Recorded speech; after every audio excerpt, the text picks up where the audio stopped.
As a millennial myself, I did not have access to screens like children today do, and we don't even know what the effects are going to be into adulthood.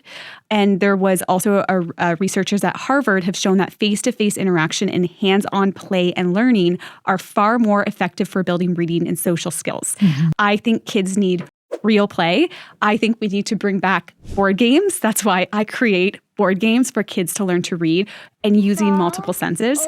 When I talk about screen time and learning, I don't think kids should be learning from iPads in classrooms. I get why it's easy as a teacher. I really loved when it was iPad time because I could breathe for a second, but I don't think it should replace learning. We don't know what's happening at home, right? We don't know if a child wakes up, watches TV, eats their breakfast in front of their iPad, comes to school, then we put them on a screen for another 4 hours, then they go home and they're on a screen all night for another 4 hours. That's terrifying that their brains aren't developing correctly. Yeah. And as a parent, I think this should be the number one thing that you should be concerned about for your child. So this is the World Health Organization. It's a screen time use recommendation. Children under the age of a year old, no screen time.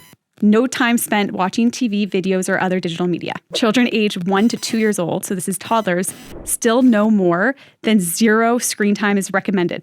This means avoiding screen-based media as much as possible. Children aged 2 to 4, so this is preschoolers, it should be limited to no more than 1 hour per day. So from 2 to 5 years old, no more than 1 hour at a time. One more thing I want to say about screen time is, as a parent, if you are also addicted to your screens, as we all are, and your child is trying to get your attention and you're on your screen, ignoring them, you are telling your child that your phone is more important than them, because children are egocentric. They don't understand that everything's about them and in their world. So anything that happens to them, they think it's them or their fault. So I just think in general, we need to be very cognizant and mindful around screens.